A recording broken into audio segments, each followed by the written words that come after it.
जिसको आप सक्सेस की तरह देख रहे हैं, उसके प्रोसेस को आप ट्रिवियलाइज कर देते हैं, ओवर सिंप्लीफाई कर देते हैं। जैसे शर्मा जी का एग्जांपल है। शर्मा जी 90 साल तक जवान रहे। अब उसमें बहुत सारे फैक्टर्स का रोल रहा। ऐसा हुआ तो बहुत सारे कारणों की वजह से हुआ। भाई शर्मा जी के जेनेटिक्स एक्सेप्शनल रहे होंगे। शर्मा जी रोज़ सुबह 1 घंटा, शाम को 1 घंटा एक्सरसाइज करते होंगे। शर्मा जी पिछले 70 साल से अपने खाने का बड़ा ध्यान रख रहे हैं, कुछ जंक फूड नहीं खाते, कुछ अनहेल्दी नहीं खाते। शर्मा जी जहाँ रहते हैं वहाँ बिल्कुल पोल्यूशन नहीं है। शर्मा जी ने अपनी लाइफ में स्ट्रेस को बिल्कुल जगह नहीं दी। शर्मा जी के आस पड़ोस दोस्तों का, अच्छे रिश्तेदारों का, केयरिंग रिश्तों का एक बड़ा सारा सर्कल है, और 500 अलग अलग कारण होंगे। लेकिन हम उस आउटकम को ओवर सिंप्लीफाई करके सिंगल चीज़ से कनेक्ट कर देते हैं, जो कि उनका सुबह उठ करके पानी पीना।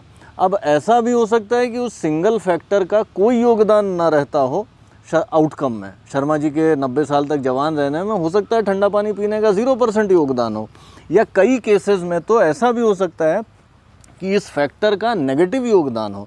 जैसे गुप्ता जी के बेटे का एग्जांपल। भाई गुप्ता जी के बेटे ने अगर जेईई में टॉप 100 में रैंक हासिल की तो वो इसलिए की क्योंकि वो सारे के सारे प्रॉब्लम सॉल्व कर पाया, उन सवालों के जवाब दे पाया। वो इसलिए कर पाया क्योंकि उसने बहुत सारा समय फिज़िक्स, केमिस्ट्री, मैथ पढ़ने में लगाया था।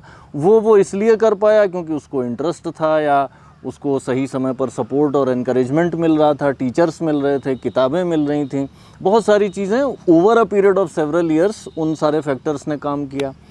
अब हमने क्या किया, हमने ओवर सिंप्लीफाई करके उनके गुप्ता जी के बेटे के जेईई में टॉप 100 आने को उसकी मोबाइल फ़ोन यूज़ करने की आदत से कनेक्ट कर दिया। अब ऐसा बिल्कुल हो सकता है कि मोबाइल फ़ोन की आदत ने कोई भी पॉजिटिव कंट्रीब्यूशन उसके रिज़ल्ट में ना दिया हो, बल्कि ऐसा हो सकता है कि उसने नेगेटिव इम्पैक्ट डाला हो। अगर ये मोबाइल फ़ोन नहीं यूज़ करता तो शायद टॉप 50 में आ जाता। लेकिन जब हम इस बायस का शिकार होते हैं तो हम एक कॉम्प्लेक्स आउटकम को एक सिंपल रीज़न से जोड़ देते हैं। कई बार उस रीज़न का उस आउटकम के प्रति कोई योगदान नहीं होता, कई बार नेगेटिव योगदान भी होता है।